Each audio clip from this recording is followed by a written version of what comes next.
Pour étudier la population, nous utilisons en France deux sources de données principales, les données d'état civil et du recensement.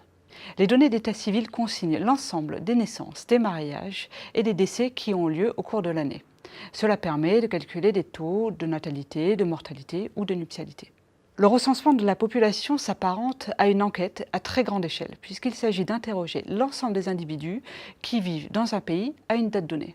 Cela permet de connaître la taille de la population, mais aussi sa répartition par âge, sexe, statut migratoire ou état matrimonial. Cela permet de construire des pyramides des âges ou des projections démographiques.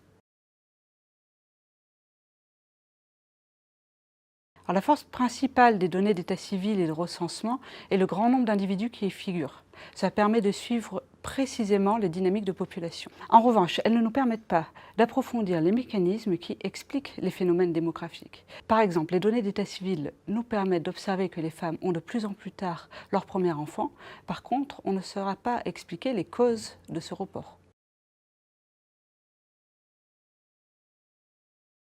Les enquêtes permettent d'étudier le contexte et les raisons des trajectoires individuelles.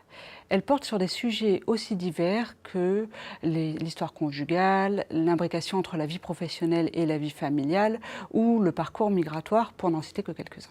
Il existe deux types d'enquêtes. Les enquêtes quantitatives portent sur plusieurs milliers d'individus à qui on pose de nombreuses questions. Les individus interrogés sont sélectionnés au hasard, soit dans l'ensemble de la population, soit dans certains groupes, comme par exemple les personnes âgées ou les personnes issues de l'immigration. Les enquêtes qualitatives consistent en des entretiens plus personnalisés. Cela permet d'aborder en profondeur certaines questions qu'il serait difficile d'aborder par questionnaire.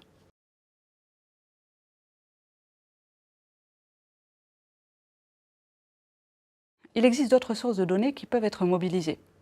Pour étudier les dynamiques des populations avant la Révolution française, les études historiques s'appuient notamment sur les registres paroissiaux dans lesquels ont été consignés les mariages, les naissances et les décès pendant longtemps. Aujourd'hui, on utilise de plus en plus souvent des données administratives, même si elles n'ont pas été construites à des fins de recherche.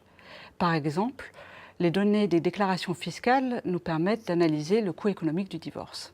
À l'heure d'Internet et du big data, on collecte des données sur le web, ce qui permet soit de poser de nouvelles questions, soit d'apporter des nouvelles réponses à d'anciennes questions. Par exemple, les données collectées sur les sites de rencontres en ligne nous permettent de mieux appréhender les relations amoureuses aujourd'hui.